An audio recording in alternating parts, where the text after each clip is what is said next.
Keeks Custom Builds. Today we have my 1982 Mercedes 300 SD that we're having some tachometer issues with, which are pretty typical with these cars. So I think I've narrowed it down to the last possible thing. So I'm going to get out all the tools that you're going to need to hopefully fix this. And if it works, then some more knowledge for you guys out there when you're working on these cars and having your tachometer issues. So now with that said, let me get the tools out and show you all the supplies you need.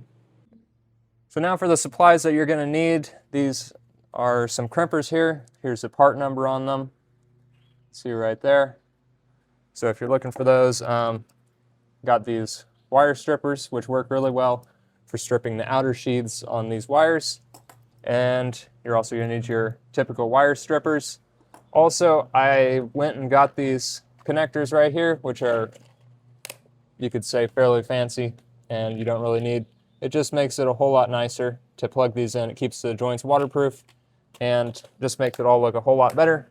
So this is the part that we're going to be replacing here. This is the crank position sensor, or the wire that sends a signal to your RPM gauge and makes it work.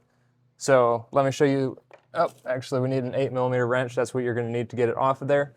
So now coming up here to the car, this right here is your tachometer amplifier. And I bought the new circuit board for it. So this is what you would buy from eBay.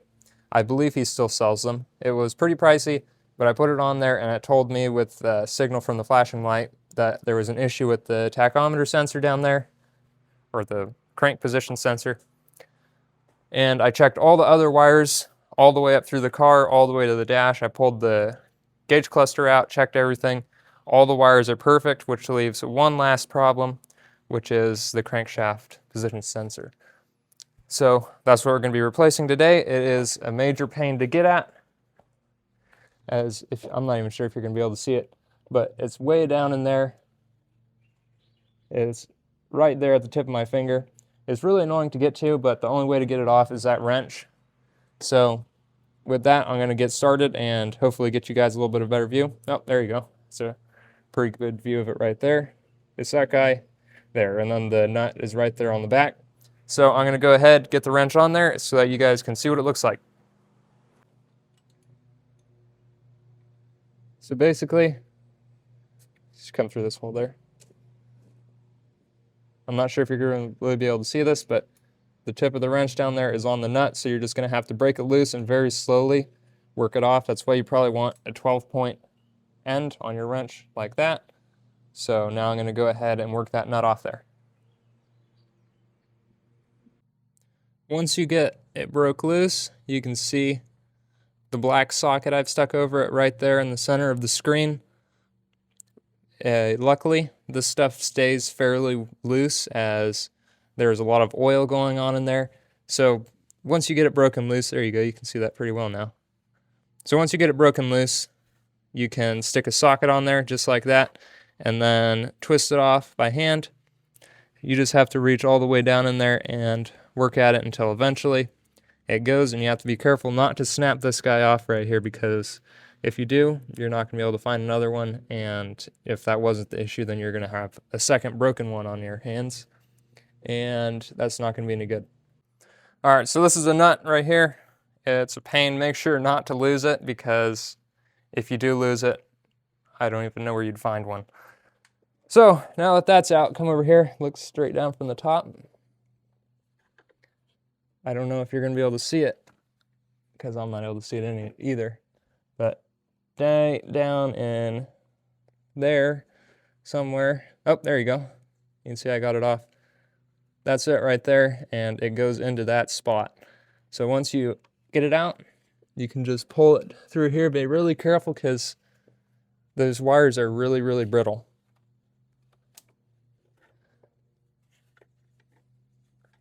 Fish it through there slowly. It's Mercedes problems, you know. Everything works except for the tachometer and the AC. Alright, there you go. That's your guy.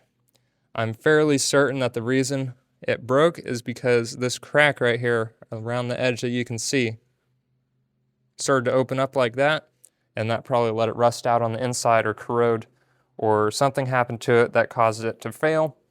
So now with it out, I'm going to take this guy. I'm going to measure it out the right length. So probably somewhere around here. I'll cut it. Actually, probably a little bit. We'll leave it a little bit longer. So we'll cut it back here, and then I'll strip the wires back one by one. Hopefully they don't break and just crumble like a lot of this other wiring, and then we'll work on getting the connectors on there. All right, now I also disconnected the battery over there because I'm not sure if when this wire gets cut, if there would be any power going through it, and you don't want to find out after burning out some computer or fuse somewhere. So now I'm going to cut the wire, let's say right around here somewhere. Hopefully it's still pretty soft. So that's good. Now we have this guy that's broken out of here. We're going to take this tool right here, which is pretty handy. You can set the depth of the wire that you're going to be stripping. Actually I do. It's out here somewhere, Phillips head screwdriver.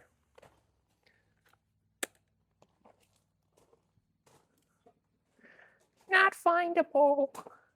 All right, so now, since we can't find the Phillips head screwdriver, we're just going to take the wire, say right around here,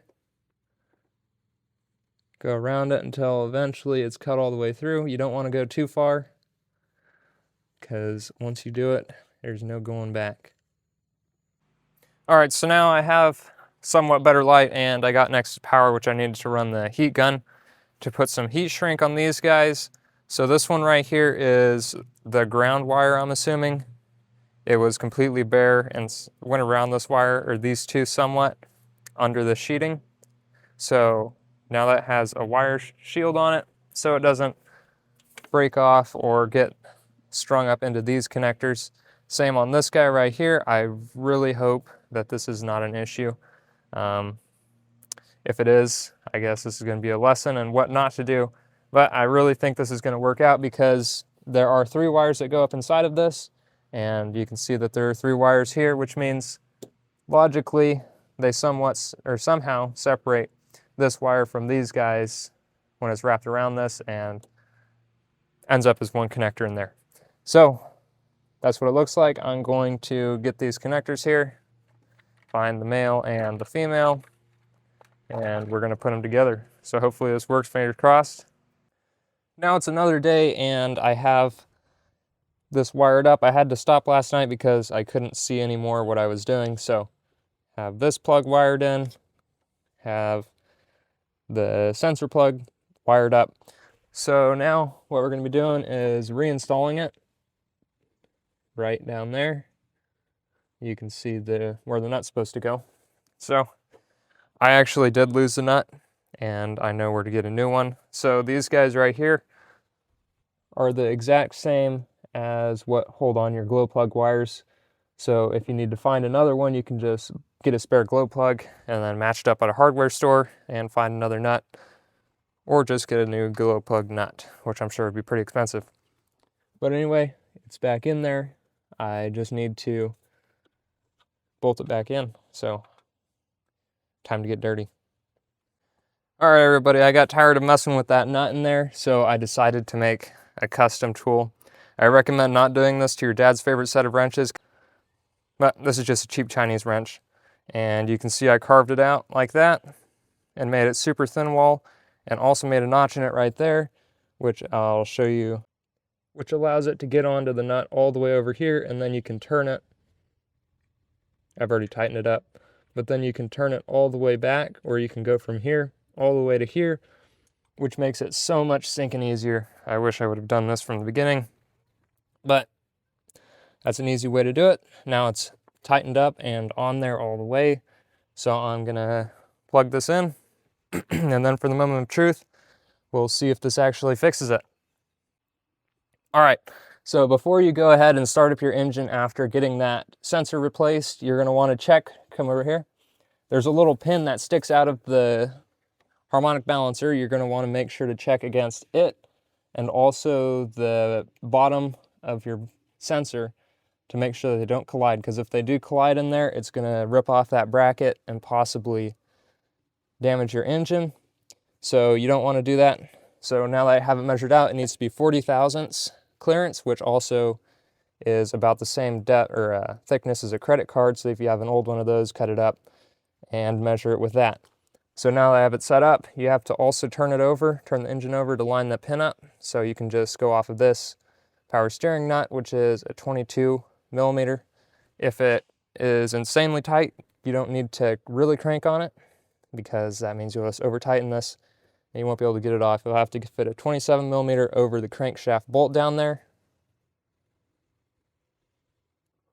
and then you'll be able to turn it over that way. So now for plugging the wire in here, I'm gonna electrical tape around this right here to keep it extra waterproof so that there aren't any issues later on. Plugged in just like that. Make sure the wire is clear of all the belts. And now for the first test start. I genuinely have not test started it yet, so we're gonna see if that gauge works.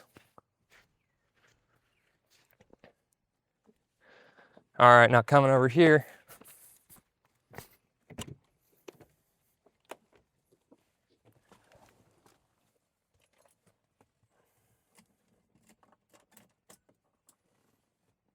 Gonna have to let the glow plugs go for a second there.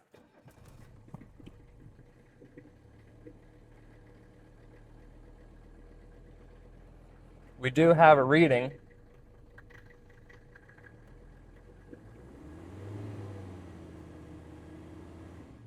I'm gonna say that worked, guys. That's pretty sweet. All right, now that we have that working, we'll take it for a test drive, make sure that it doesn't just stop working or drop all the way to bottom. All right, now on our test drive, you can see we're just idling down the driveway here. It's showing right around 700 RPM, which is about right.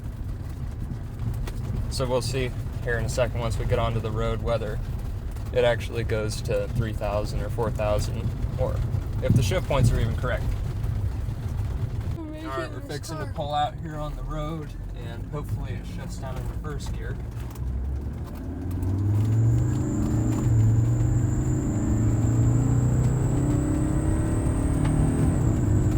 There we go, that's what I'm looking for. Perfect shifts.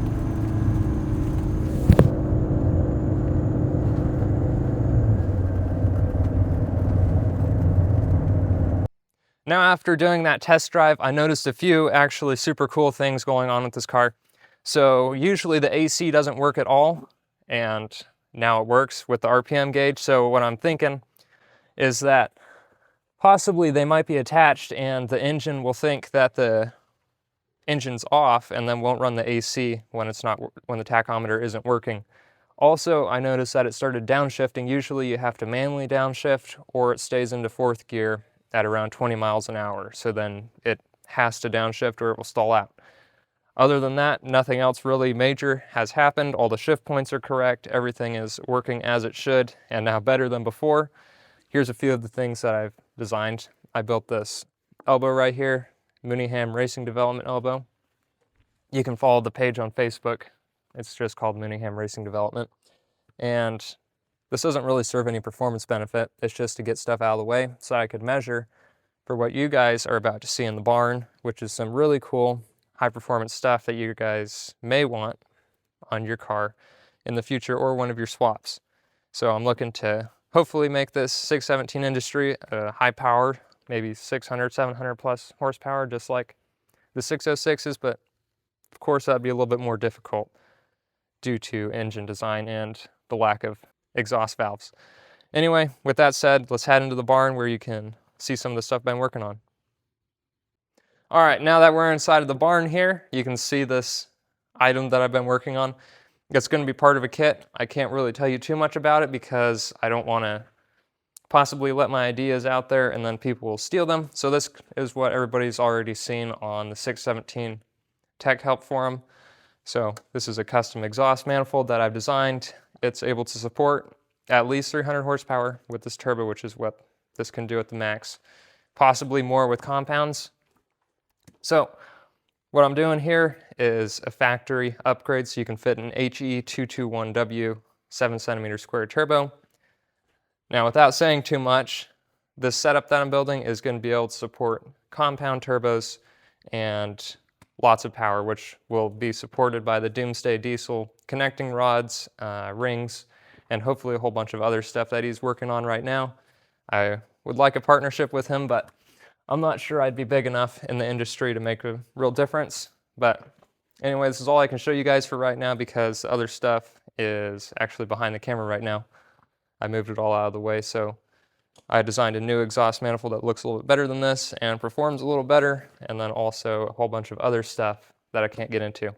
So with that, thank you guys for watching. I hope you enjoyed the video. If you want to see more of this stuff, make sure to like and subscribe because, I mean, nobody else is really doing this openly.